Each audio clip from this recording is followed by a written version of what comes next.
Hello, and welcome to another Wine Steward video. I'm having my own little personal picnic in my office at the moment.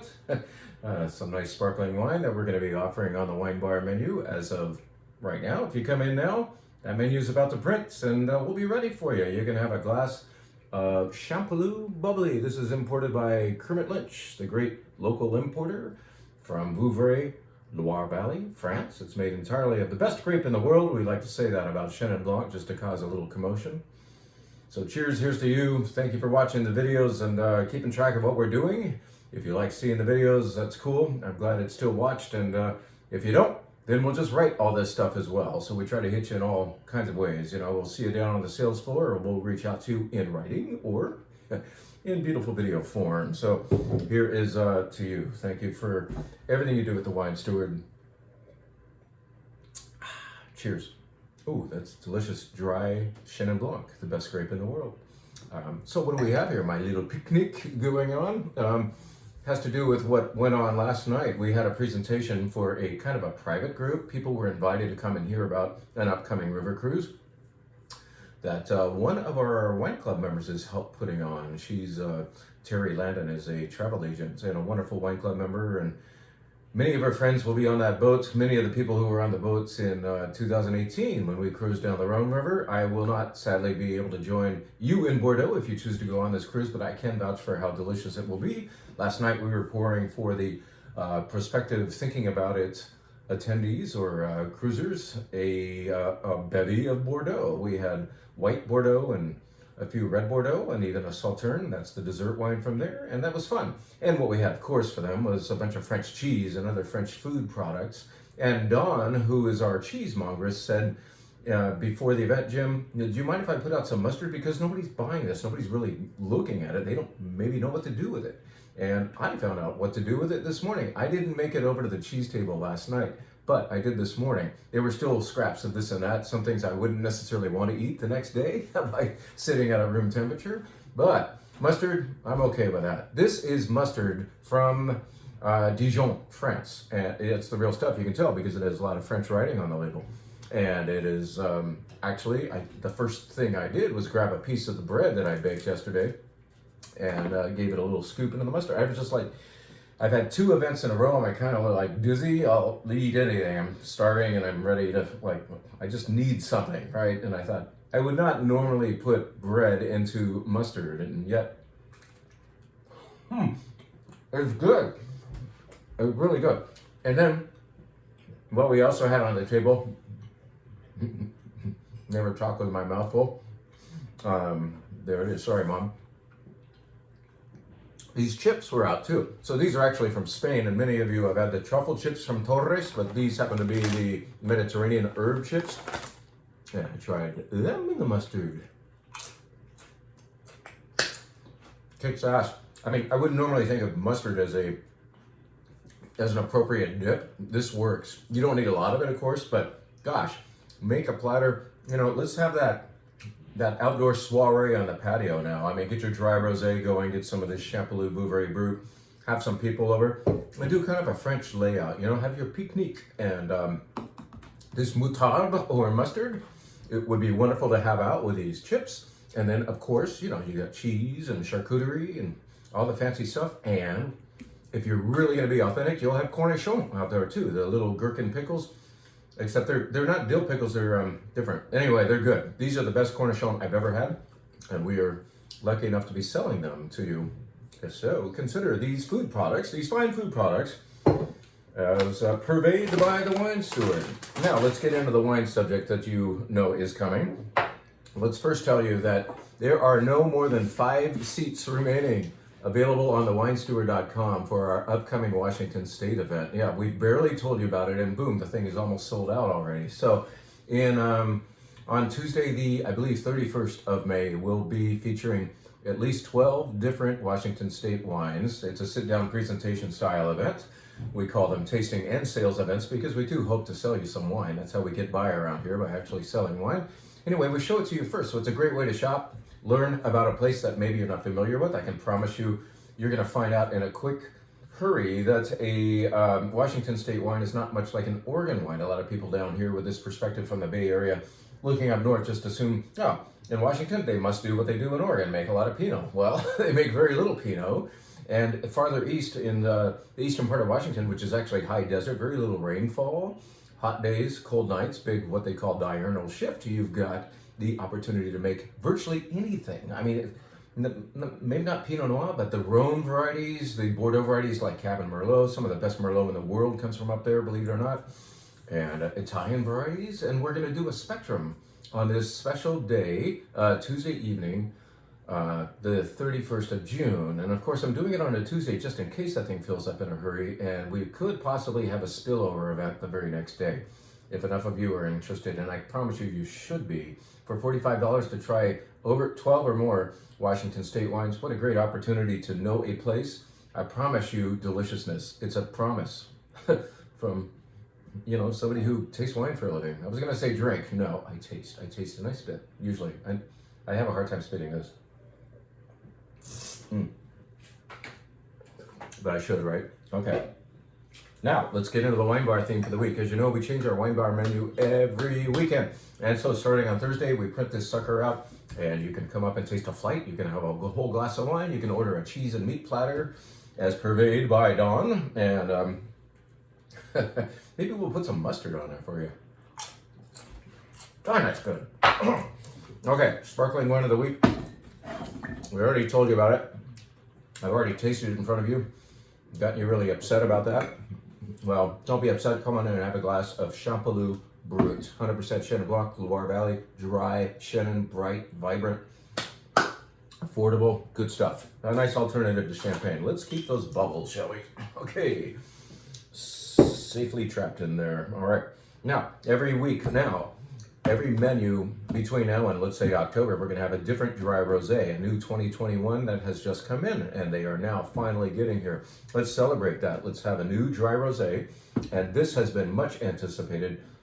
It's officially spring now. I know spring happened a couple months ago, but now it's spring because the boats, which were slow, have landed, and the rosés are coming in. And this is Rimoresque from the Côte de Provence, and it's not just Côte de Provence, it's Cru Classé Côte de Provence. Did you know that about 30, 40, 50 years ago, maybe, a group of rosé producers in that area were very, very concerned about their neighbors making shitty wine, adding crap to them, and just like some people would add water, some people would put on too much of a crop on their vineyard, and they said, we the thoughtful producers, need to get together, band together, and demand more of ourselves. And so people who agreed to grow a smaller crop and therefore with more intensity of fruit and use the appropriate varieties and not throw in extra stuff, all of these decided we will abide by these rules. We will call ourselves the Cru Classé producers. So I think it started with maybe 16 of them. One rule was that number could never grow. And in fact, you could in fact be booted out.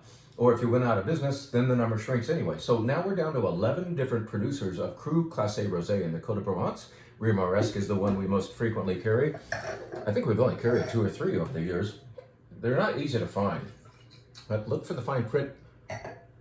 Cru Classé, see that on there? Cru Classé from Rimoresque. Now this has Cinsault and Grenache, and I believe Carignan, and probably a little bit of Syrah, a little bit of Mourvedre, a little bit of Cabernet, believe it or not. A little bit of Rôle. Rôle is what in Italy is called Vermentino, so you might know it better by that name.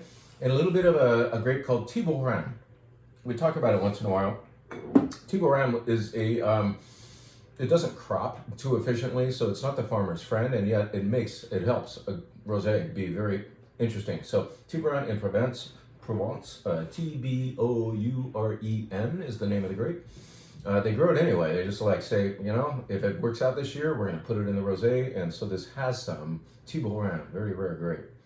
Oh my God, this is gorgeous. This is truly, it's the name kind of gets you anticipating a great rosé. So does the price. It's not like $16. It's a bit more than that. But if you're not going to buy Domaine Tempier Bandol, buy this and spend half as much money. Okay. Sorry, Kermit.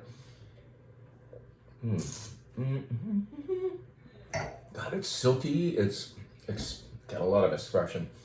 The texture, the difference is texture for this. I'm not even drinking. it cold. I mean, to fully know a white wine or a dry rosé or a champagne, don't do it as a habit, but try it warmed up once in a while, and then you will get every flavor, and you'll find it, once you do have it colder, you'll still identify those things. But do it warm, and then you'll know what's actually hiding in there. All right, so that's the rosé of the week, Rimoresque Cru Classe Rosé. We're very excited, and now we're going to show you the white wines of the week. It's a white flight, or you can do these by the glass, of course. So, you've seen this in front of you before. This is called Chateau Camus, not Camus. I know it looks like Camus, but it's not. This is not a Napa Valley product. This is in fact from Bordeaux, from the Grave section in southern Bordeaux, and it's going to consist entirely of Sauvignon Blanc and Semillon, the two main white grapes of that area. This is imported by our friend Fran Castella, who is based back in Virginia, and I just visited his warehouse for a grand tasting. I believe I tasted 145 wines in one afternoon, and that was last Monday, I believe. I've survived. At any rate, this is one of his great finds. It's beautiful stuff. Classical white Bordeaux, 20% of it. 20% of it went to used barrels, and the other 80% of it stayed in stainless steel tanks. So the wine was not oaked up at all. Just a little bit of barrel action to kind of soften and round things a little bit. I didn't mention it already, but the whole idea of the white flight this week is anticipating the warm weather we're having right now, and what wines would work very well with the heat outside. So everything's going to be like more refreshing and zingy, not like heavy and buttery. So this is not.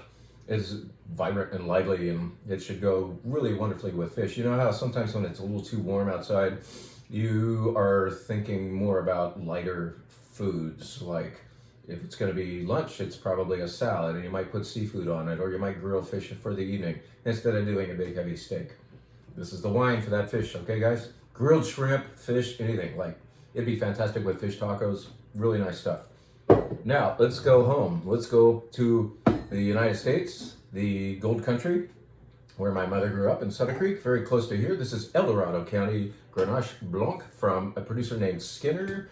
And this is my little plea to the Livermore Valley. Would you please make this? You can do this here. If you can just get your head around growing some Grenache Blanc and making a white wine that's not Chardonnay, you know? Like, I mean, we can diversify, right? We can grow great Sauvignon Blanc around here too, but I'd like to see more diversity, more everything, you know? And Grenache Blanc is well suited to this area. This should be a lesson to our Livermore Valley friends. Like, do this, go out and do this. Beautiful expression of Grenache Blanc. And Grenache Blanc is usually not all that aromatic. It's not an extrovert, it's quiet. But if you think of stone fruit like peaches and nectarines and apricots, think of the white versions. I don't know if there's such thing as a white apricot yet, but we know of white peaches and white nectarines. And so the yellowness is down. You know, it's a cleaner stone fruit quality that you get from a Grenache Blanc like this. They did such a nice job. Skinner, kudos, good job. El Dorado County. All right, they nailed it. Now, white wine number 3 takes us yet again over the pond. So let's go to the most beautiful coastline in the world, some would say, the area called Cinque Terre. Cinque Terre meaning basically 5 little towns, 5 beautifully painted little towns, and some people will go to this area in Liguria and do a day hike that we'll visit each one of them. You just walk along the coastline, and there's the next one, there's the next one, there's the next one. And as you can see on the label, this is actually called by the location name, and that is because the winery name is virtually impossible to say. I'm going to give it a try. Agricoltura di Romaggiore, Manarola, Coniglia, Benazza, e Monterosso. I mean, shouldn't we just say Cinque Terre and get it over with? At any rate, this has seen the wine bar once before. You've loved it. The fact is, you know, people will experiment on any dry white out there that we advocate up to about $19, $20, $21, and then the action slows down. This is in fact closer to $30. It's a little under $30, but it's so freaking good. It rates that price. It's small production stuff. It's not convenient to farm here. There's no such thing as flat level land in this crazy place. So this is Albororo and Bosco and Vermentino all mixed up together. Beautiful stuff from those 5 communes, Cinque Terre. And, oh, my Lord, smell it. Oh, God, it smells so good. This has attitude. This is beautiful, and yet it's not like oaky, buttery smells. It's more tangy, briny, exciting, energetic. Mm. You're gonna love it. You're gonna understand why it costs just a little bit more than maybe you sometimes spend on your Italian or Spanish white wine. Not all that much more. It's good stuff. Cinque Terre. I like the short name. All right, so the final wine in the flight, I learned a long time ago from our good friend Steve Abel. He's one of our vendors who shows us fantastic wines, and he used to come and show us a lineup, just like any vendor. You know, they pull all these bottles of the bag, line them up, and think about, okay, what's going to show right? How can I most effectively sell the wine? Well, the most effective way is to pour in a good, thoughtful sequence. And so normally you would put maybe a Sauvignon Blanc, a lean white at the beginning, and then finish with the big reds, right? Nope, Steve learned to do maybe some other dry whites, and then some bigger whites like heavy duty Chardonnays, and then light reds, if not a rosé, then light reds, and then big dark cabs. And then what would he do?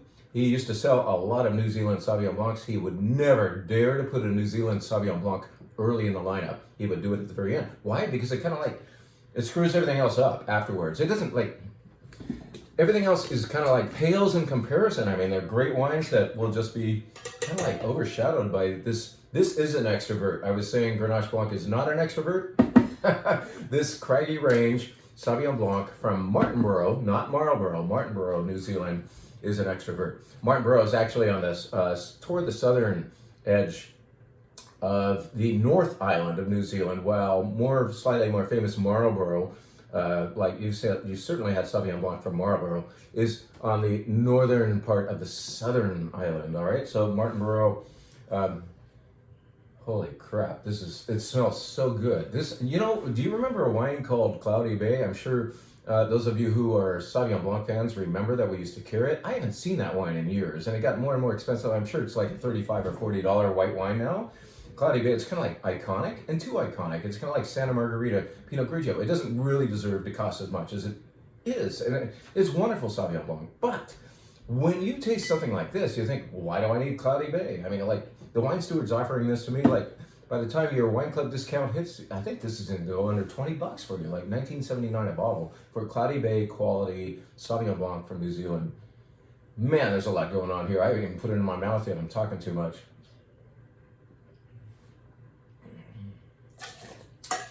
This is the best New Zealand Sauvignon Blanc I have had in a year, at least. Really, really, really good. Craggy Range. I would like to say that like a Kiwi, but I'll end up sounding like something else. I tried accents last week and it didn't work, right?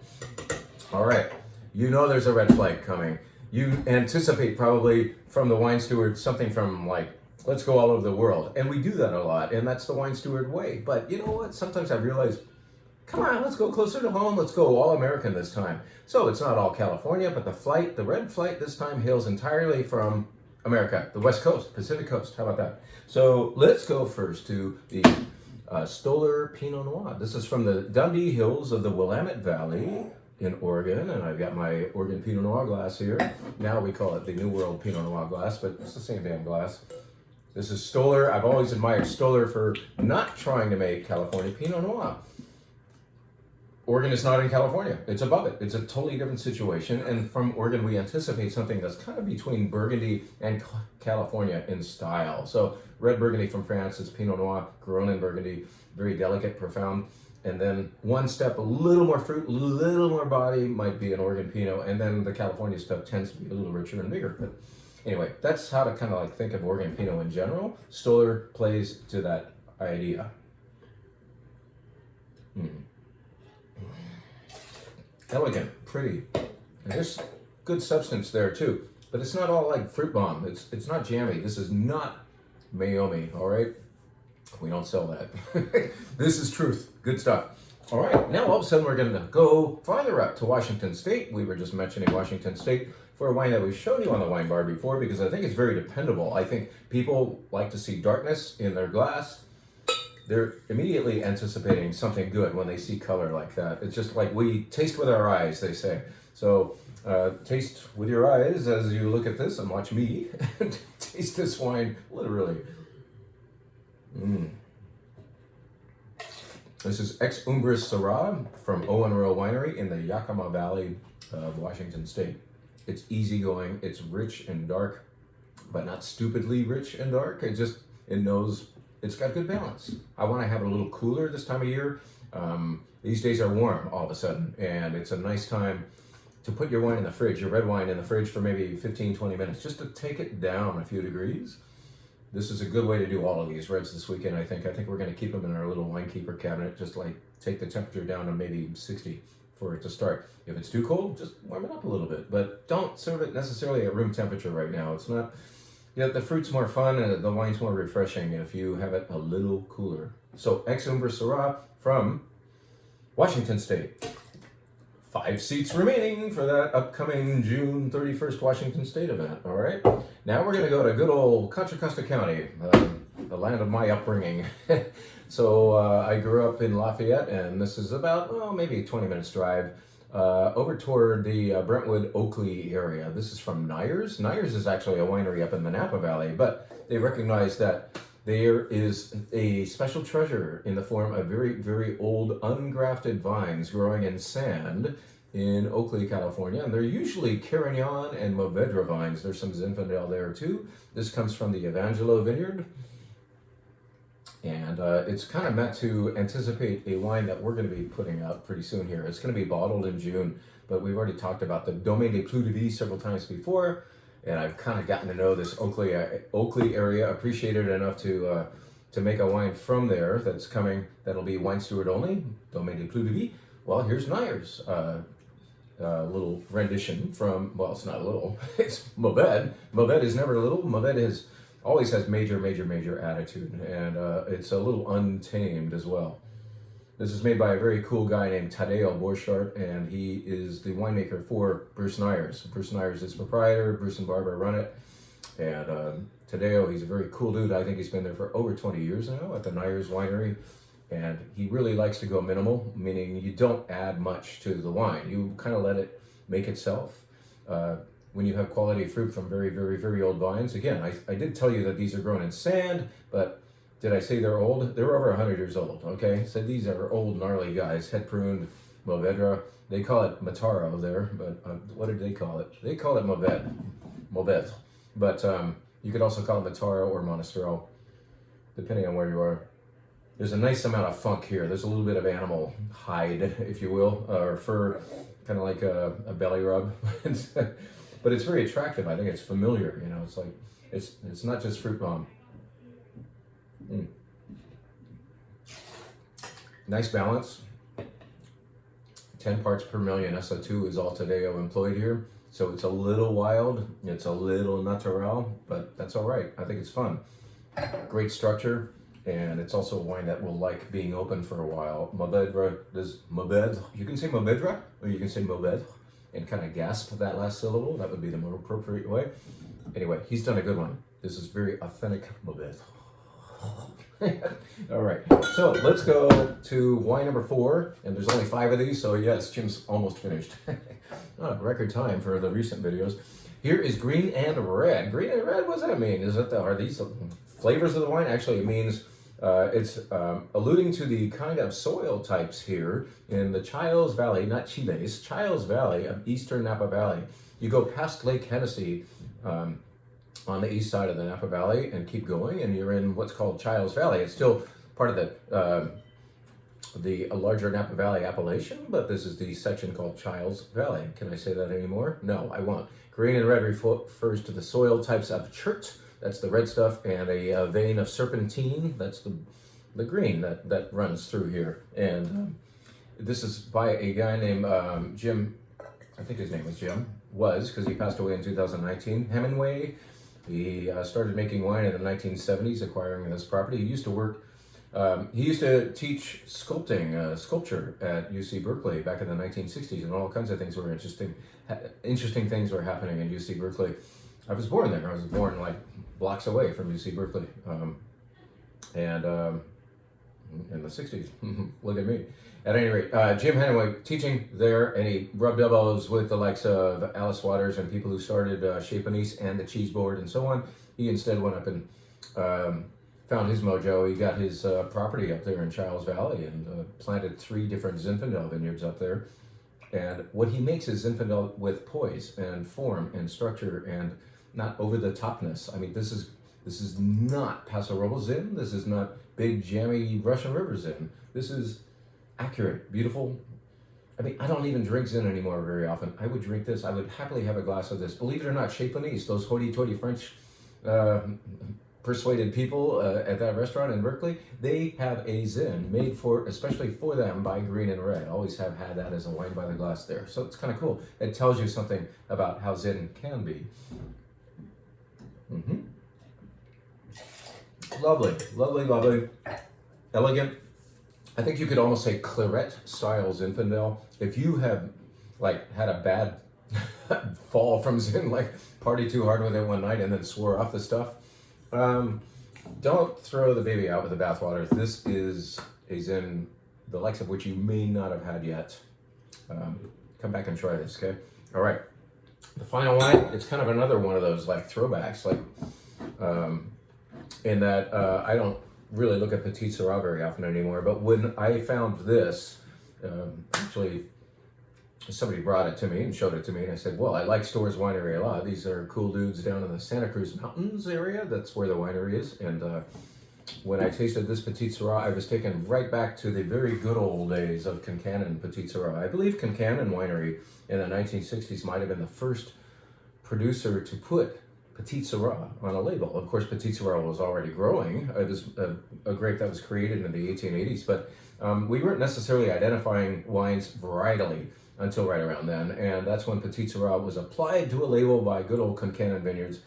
And, you know, they've had several different owners over the years, and I'm not sure they're having their best days right now, but I didn't say that. But back in the good old days, I would say the 80s, they were making a very classical Petite Sirah, if there is such a thing. And this took me back to some of those old bottlings I used to enjoy. Storrs Petite Sirah, Santa Cruz Mountains. This is grown on kind of like the west side of Mount Madonna, if you know where that is. There's camping up there and all that. Toward Corralitos, I believe you could say. Oh my God, this is reminiscing. It's nice Petite Sirah. You know, Petite's always dark. There's another really dark Syrah, Petite Sirah a la the Syrah I was showing you earlier. And here is like a nice curmudgeonly gruffness that you know that I like. Maybe it takes one to know one.